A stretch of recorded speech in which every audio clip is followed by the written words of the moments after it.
Well, that is it. The season is done. Colts fall to the Texans in a disappointing loss, but there's a lot to unpack here. So let's get to it. You are Locked On Colts, your daily Indianapolis Colts podcast. Part of the Locked On Podcast Network, your team every day.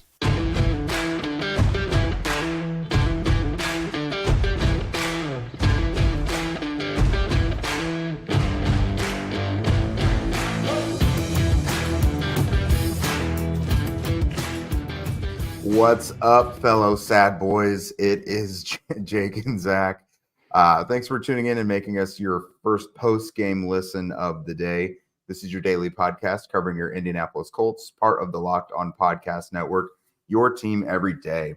And today's show is brought to you by LinkedIn Jobs, which helps you find the qualified candidates that you want to talk to faster. Post your job for free at linkedin.com/lockedonnfl. That's linkedin.com/lockedonnfl to post your job for free. Terms and conditions apply. Welcome, everybody. Go ahead and just get your venting into the comments. It's already in there. It's going on. So let's just hear it right away. So the Colts 23-19 loss to the Texans here at Lucas Oil Stadium. Disappointing end to the season. It came down to the wire, of course. Controversial call late in the game with about a minute left on fourth down. But kind of a close back and forth situation throughout the game, like 4 lead changes in the second half. There's just so much going into this one. A lot of inconsistency, a lot of times when one side did really well, then they did bad. And we'll just get into all of it right now. But what everyone wants to talk to, of course, right off the bat, is the fourth down call. So let me paint you a beautiful word picture. So the Colts, it's 23-17 that they're down at the time, just over a minute left. They're at Houston's 15-yard line, 4th and 1. Out of the pistol, Gardner Minshew drops back and hits Tyler Goodson going out of the left flat. Now, Goodson is wide open. It was a really perfectly schemed up play.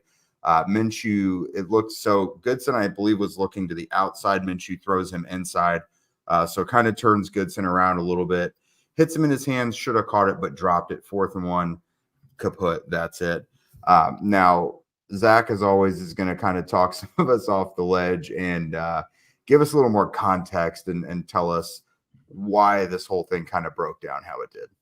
Yeah, I want to kind of properly digest what this play call was. And look, I get some of the complaints around, you got to have your best player on the field in that. You got to have Jonathan Taylor out there. I get it. I totally get it. I get some people calling it too cute, trying to throw it to the third string running back. But at the end of the day, play calling is about seeing your numbers, seeing what play calls work best, obviously with, the people that you have available to you.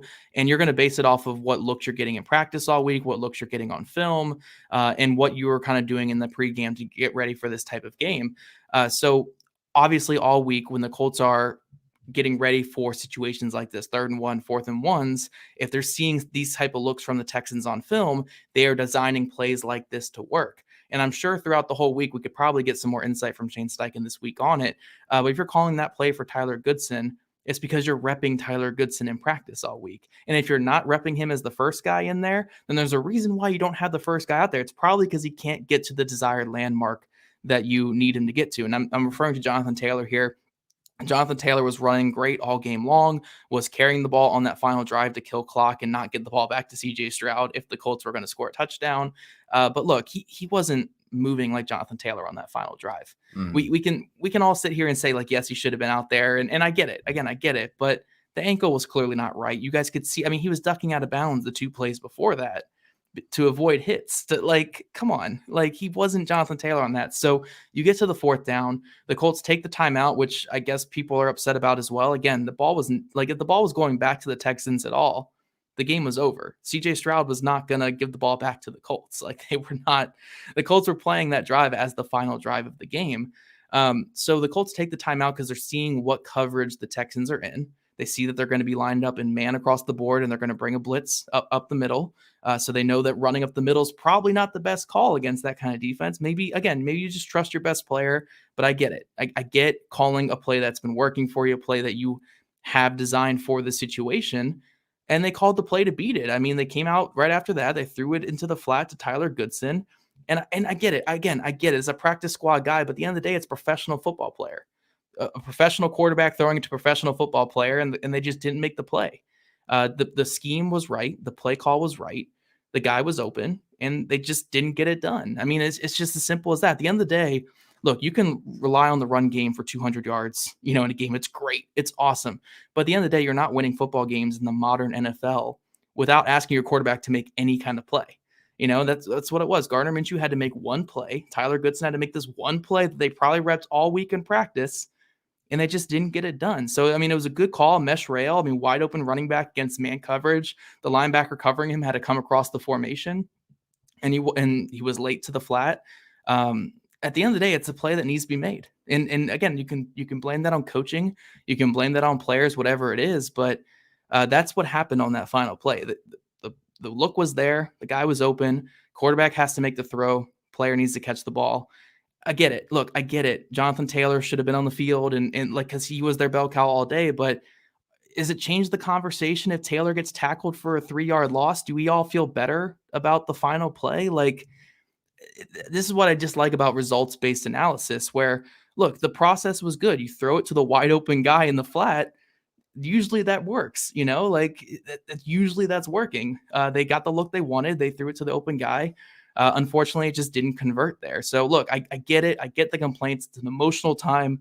It's an upsetting time. The Colts should have won this game. I mean, they made a lot of mistakes. They should have been involved in this game. They should have won this game. The Texans offense was trying to give the Colts the win as much as possible in that first half. But at the end of the day, the guys just didn't execute and things didn't work at the end. But I did want to push back a little bit on the complaints about that final play, because look, if your play caller is calling a guy wide open, it's on the quarterback and the player to catch the ball. And maybe you want Jonathan Taylor to be the guy, but look, if they're repping it in practice, that's the guy who can get to that landmark. That's the guy. And he got to the landmark. The play wasn't made. Like, it's just what it is. That's football right there. It sucks. It's unfortunate. I know there's going to be a lot of debate about that final play, but it shouldn't take away that somehow the Colts offensive play caller was able to keep up with CJ Stroud on the other side, dicing his defense. And he didn't have a passing game whatsoever on his side. Like, he had zero passing game from his quarterback, his backup quarterback that he dragged to 9 wins this season. He had no passing game to work with, and he was still being able to exchange haymakers with CJ Stroud in this one. So I just think some of the calls for Shane Steichen's head are a little overblown. To even have the Colts in this situation is crazy to even think about. I mean, Gardner Minshew had won 15 games out of 35 tries coming into the season, and the Colts went 7-6 with him as a starter this season. I just think that it was a well-called game. They adjusted the best they could, and unfortunately, they just didn't get it done on the biggest play of the game. It's unfortunate, but it was the right call. The execution just wasn't there, and it sucks. It sucks, guys. I'm with you. It sucks so much, but the execution just wasn't there on that final play.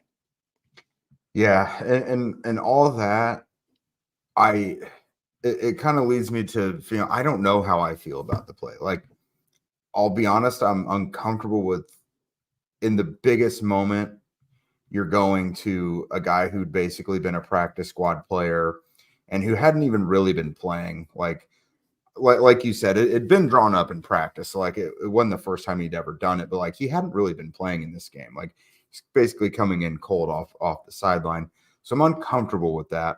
But at the same time, Shane Steichen's job is to get that, as the play caller, is to get the right play in.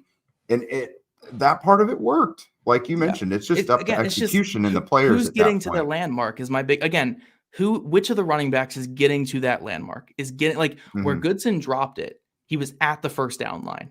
Yeah. He was at the first down line. Is Moss getting there? Who has a higher career drop percentage than Goodson does in his career?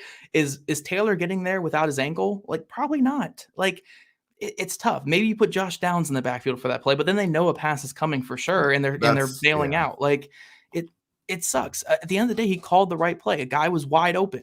And as a play caller, I mean, maybe I'm thinking too much as a coach here, but as a play caller, I have professional football players in front of me, and I'm designing a play wide open where these professional football players need to make a play. And they just didn't get it done. And yeah, the coach always bears responsibility, but like, come on, man. Like, to put it all on the coach there, calling the coach choked, it's like, yeah, the quarterback, look, this quarterback's been in the NFL for how many years now? 5 years, 6 years. He started It's 5, yeah. 40 plus games in the NFL. That ball needs to be better. Like, it's just what it Yeah. is. So it sucks. Yeah. It sucks, man. It sucks. I get it, guys. I get, like, I'm probably talking to a brick wall here about this final play, but it's just like, I don't know. I don't get, again, a guy being wide open, a professional football player. Like, come on, it needs to work. Yeah. And I kind of want to draw a little bit of a roadmap of what led them up to that in the first place. So we'll get to that here in a second. We'll start with the offense first. First, we got to get a word from our friends and our sponsors.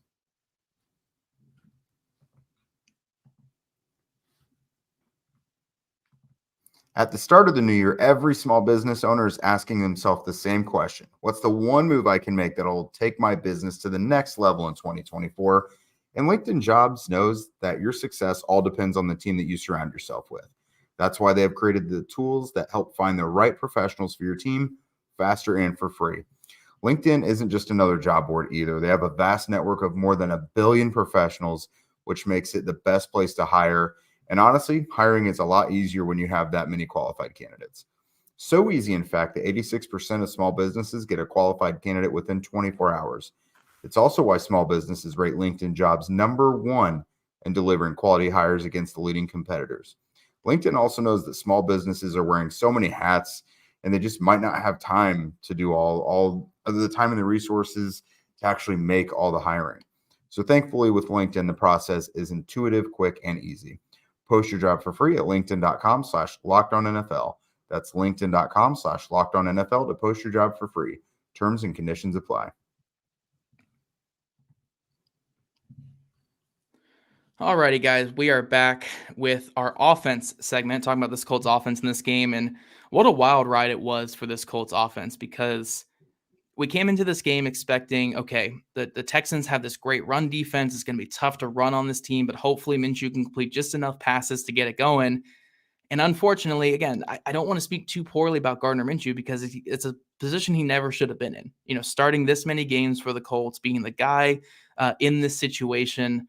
And one of the biggest reasons why the Colts are here is because they had a guy like Gardner Minshew that could step in and give them serviceable football all season long. So I don't want to be too hard on him, because, again, he is a backup quarterback, but 13 of 24 for 141 yards in this game, it just wasn't good enough from him. Like, it simply was not good enough from him. From the moment the game started, you could tell in that first series when they went down and got a field goal, he was really jumpy in the pocket. He was missing throws down the field. He was missing throwing a lot of high passes. You could just kind of tell from the start of this game that it just wasn't a Gardner Minshew game. And unfortunately, it led to the Colts having to be very, very one-dimensional in the second half. And luckily, they were able to break through with that one dimension. But this could have been so much uglier, because they had no threat of passing the ball for a majority of this game, because their quarterback just did not have a good game whatsoever. Yeah, definitely not his sharpest, just a hair over about 52% completions. It was tough. I mean, there were some throws there to make. It was all about just a lack of execution in this one. You know, there was obviously the fourth down we talked about, but Mo Alley-Cox, for the first time in his life, burning someone down the sideline. That one was a bit overthrown. And you and I talked off air before this. That's where the Will Mallory injury really hurts you, because that's more of a Will Mallory play right there. Right. And that's a guy that, I mean, he's obviously faster. He doesn't really drop the ball. Mo had a big drop early in the game as well. There were some injuries, of course. Braden Smith, Jonathan Taylor's late injury kind of affected things. But I mean, for how much Steichen is kind of taking a punching, and for me, I like I mentioned, I'm still not sure about all the factors that went into that fourth down play. I give him credit for having the balls to go at probably a top 3 run defense in the NFL, arguably the best, some would say, and knowing that the Colts would be able to be effective against them and going for 200 yards. Yeah. The Texans defense to this point had not allowed a 100-yard rusher, and their season high against any team was 126. That is outstanding. And that was the Colts back in week 2.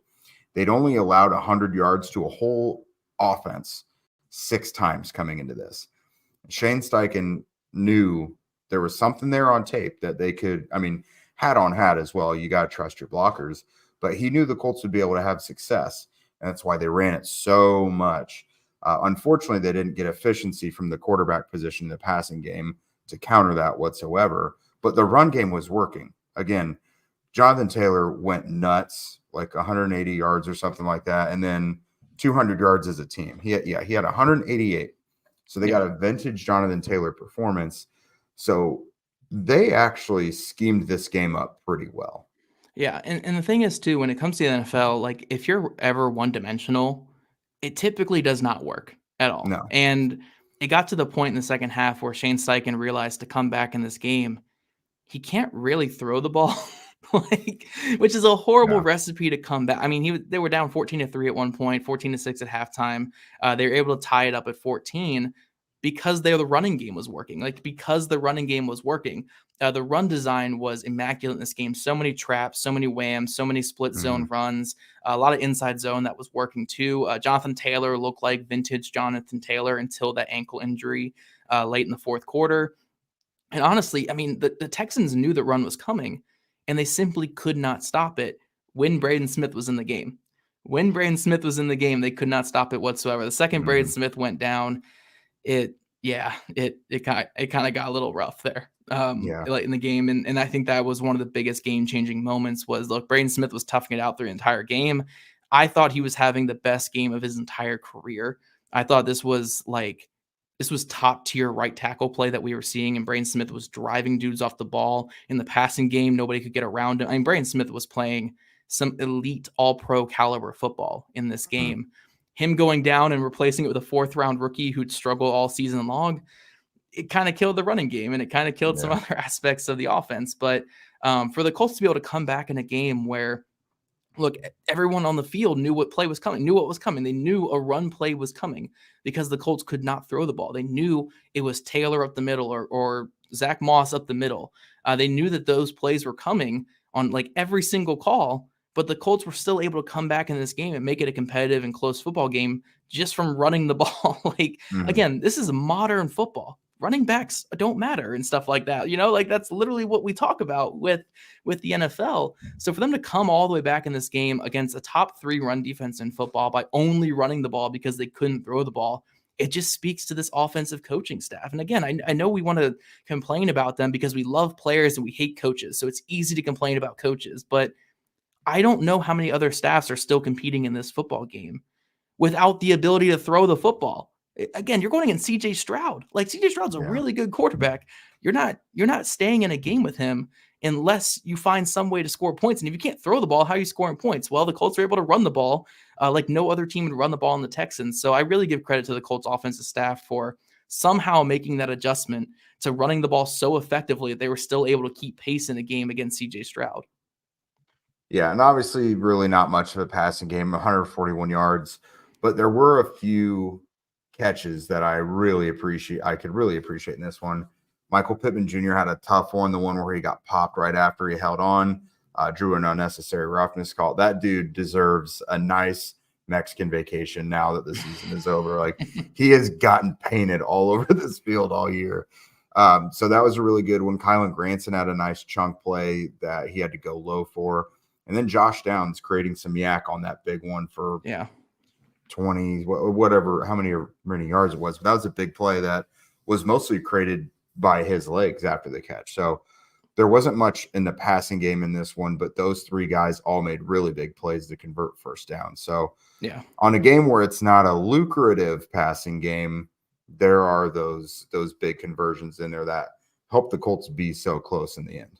Yeah, and a big shout out to the Colts offensive line for this game too. I mean, they came in with 3 of the 5 guys very hampered by injuries. I mean, either limited in practice or didn't practice. One of them ended up leaving the game, obviously, with his knee injury because he really could not practice like for most of this season.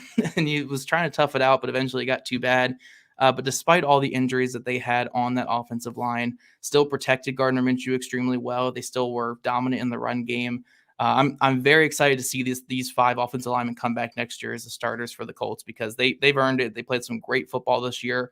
Great bounce back from them, and Tony Sperano Jr. deserves a lot of credit as well. I mean, Fantastic season from these 5 starters from the Colts on the offensive line. And hopefully they can stay healthy next year and we can see a whole season with them like we saw a couple years back. But coming up, guys, we're going to talk about the Colts defense and how, yes, they limited CJ Stroud and the Texans offense enough to make this game kind of close, but it still just wasn't a good enough performance from this Colts defense. But first, this show is sponsored by BetterHelp. What are some things that you guys want to keep the same about yourself or in your life in 2024? Were you already crushing it? Think opposite of new year, new you. Around New Year's, we get obsessed with how to change ourselves instead of just expanding on what we've already been doing right. Maybe you finally organized one part of your space and you want to tackle another. Or maybe you're taking supplements every single morning and now you want to actually eat breakfast too. Therapy helps you find your strengths so you can ditch the extreme resolutions and make changes that really stick. It's helpful for learning positive coping skills and how to set boundaries. It empowers you to be the best version of yourself. It isn't just for those who have experienced major trauma or anything like that. And, to be real with you guys and just to be upfront with you guys, I mean, I have had a lot of issues with negative coping mechanisms in my life. Notably, one of them was drinking a little bit too much. And through something like therapy and BetterHelp, I really found a way to step back from that. So it's not like just a new year, new me. It's something that I've been able to change for myself with something like BetterHelp. BetterHelp has been doing this for a long time for a lot of people. And me personally, through the help of therapy and just trying to change and better myself, I've been able to do something like that as well. So if you guys thinking of starting therapy, give BetterHelp a try. It's entirely online, designed to be convenient, flexible, and suited to your schedule. Just fill out a brief questionnaire to get matched with a licensed therapist and switch therapists at any time for no additional charge. Celebrate the progress that you've already made. Visit BetterHelp.com/LockedOn today to get 10% off your first month. That's BetterHelp, HELP.com/LockedOn. All right, Jake, we're talking about this Colts defense where, look, giving up 23 points to CJ Stroud and the Texans offense doesn't feel like too big of a loss when it comes to this Colts defense, but I want to give a big shout out to Houston Texans offensive coordinator Bobby Slowick for keeping the Colts in this game, because every time he called a run play, I was doing jumping jacks in my living room. I was getting really excited because every single run call by the Texans was a loss for their offense, because passing the ball, they averaged over 10 yards an attempt. Stroud only threw 6 incomplete passes, had 264 yards passing and 2 touchdowns, made some massive throws under duress in this game. I have no clue why they ever called a run. Like, basically on the Colts side of the ball, every time the Colts called a pass, it was a negative for their offense. Every time the Texans called a run, it was a negative for their offense. So I do appreciate Bobby Slowick trying to keep this game close for our sanity, but at the end of the day, the Colts passing defense just does not have enough playmakers to slow down a quarterback who's as efficient as CJ Stroud.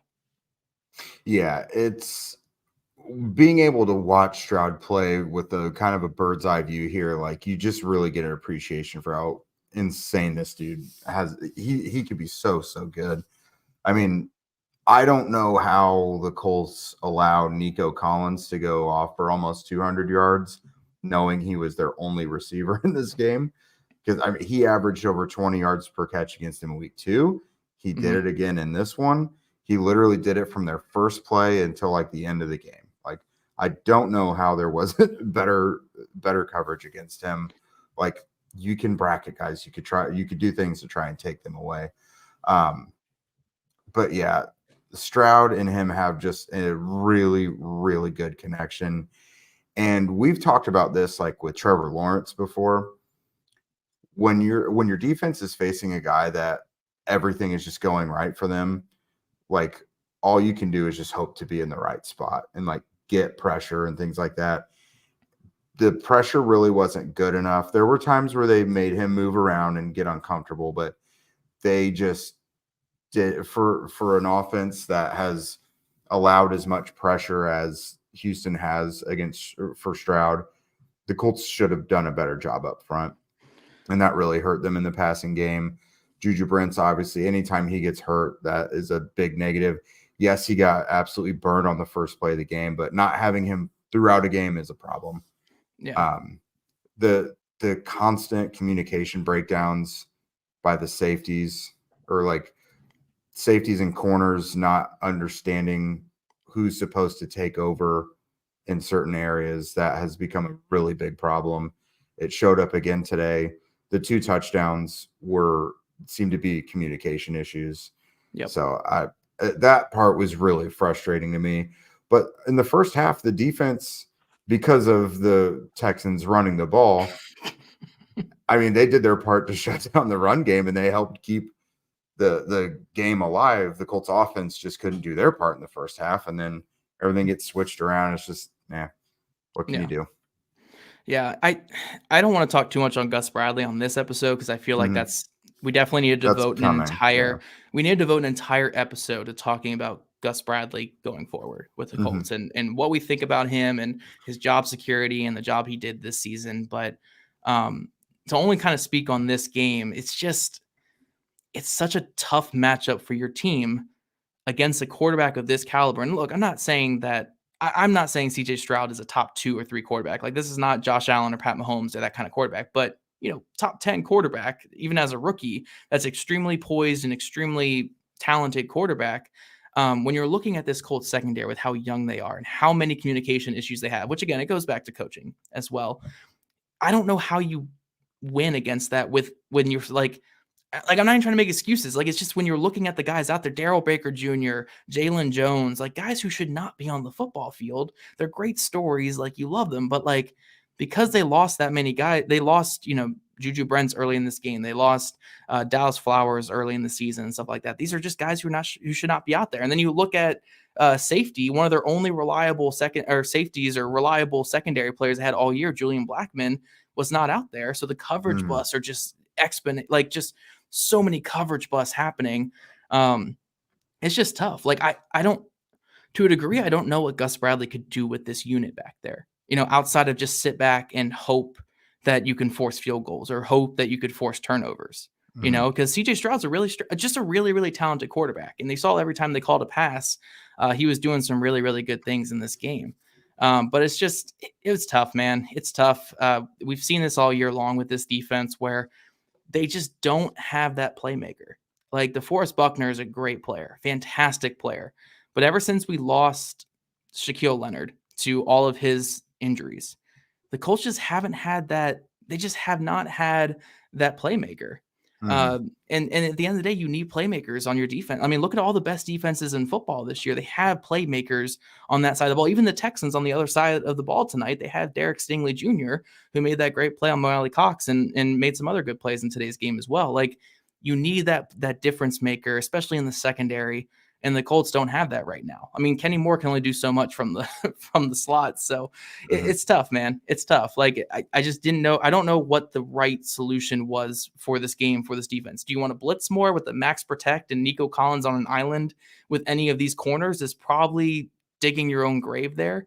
Do you want to sit back and allow Stroud to just eat you up over the middle? Do you go to cover 3, which apparently CJ Stroud rips apart too? Like, I don't really know what the solution was in this game for CJ Stroud. And it's not me trying to be defeatist. It's just, it's a tough matchup for the personnel they have when they don't have that difference maker. Yeah. And small things kind of start to unravel and become a lot bigger things too. Like, the Julian Blackmon injury was a big one. Like, he's probably your best communicator in the secondary. He's a sure tackler. And you had mentioned this in an earlier episode this week. He was kind of the next guy that stepped up after Shaquille Leonard faded away as your playmaker, with the fumbles and the interceptions. So he was gone. That left a window open for guys who have been struggling.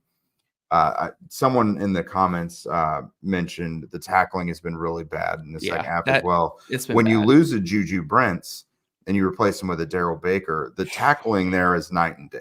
Yeah, and so here's those the thing things too. just kind of get a lot bigger. Right. If you're going to be sitting back in quarters coverage in cover 2 because you don't trust these corners on islands or to actually cover someone, you have to tackle.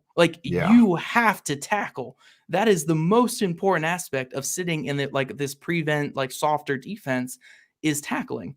if you're going to miss tackles with that kind of defense, there's no point in playing that defense. Mm-hmm. So these guys are all missing tackles. And it's not just Darrell Baker Jr. Like I know he's the guy Franklin too. Zaire Franklin missing a lot of tackles. Nick Cross missing a lot of tackles. Yeah. Ronnie Thomas, Ronnie Harris, like all these guys, just a lot of missed tackles.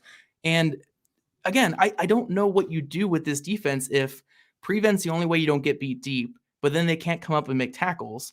So then if you go back to your cover 3, they're going to get beat deep. Like what's the answer to this? And I'm not trying to be like, again, I'm not trying to be like, oh, Gus Bradley's completely absolved, but like, what do you do? They didn't have the personnel on defense as of right now. Like, is this, I don't know. This defense needs a lot of work. It needs a lot of work going into this offseason. It all kind of circles back to the execution. It's just when it's that inconsistent, like you mentioned, like you said, it's just like, what can you do? Because like, what can be working at one point just isn't going to work next. And then you get burnt because of what you were giving up before. And, it just goes round and round. Right. But yeah, I mean, I feel like most of this conversation, guys, just been us ranting and venting. But at the end of the day, look, the Indianapolis Colts went 9-8 this season with their backup quarterback playing nearly 90% of the offensive snaps. Shane Steichen in his first year as a head coach, getting this team from a 4-win laughingstock last year to playing for the playoffs in week 18 and coming short by 1 yard of converting and maybe going in and scoring the go-ahead touchdown. This was a successful season for the Indianapolis Colts. I know we're upset tonight. Be upset tonight. It's perfectly fine. Be as upset as you want to be tonight. But tomorrow we start draft season, we start the off season, and we're going to look back on the season and say, look, the fact that they were as competitive as they were this year and they won the games that they did, we can be proud of this team bouncing back from the embarrassment that was last year. It's not a moral victory, not in the least bit. It's not a moral victory, but it's progress. It's progress. We can finally be excited about progress and hopeful about the future. Anthony Richardson, the rest of the offense, obviously getting the defense fixed up. But yeah, we're going to be covering this whole off season for you guys, draft season, free agency, all that speculation. You guys know it's the fun season for that. So if you guys don't already, make sure you're following at Locked On Colts, at Jake Arthur NFL, and at Zach Hicks 2, all on Twitter. Also subscribe to us on YouTube or wherever you listen to your podcast. We'd love your guys' ratings, reviews, and we'll be here back with you guys early next week.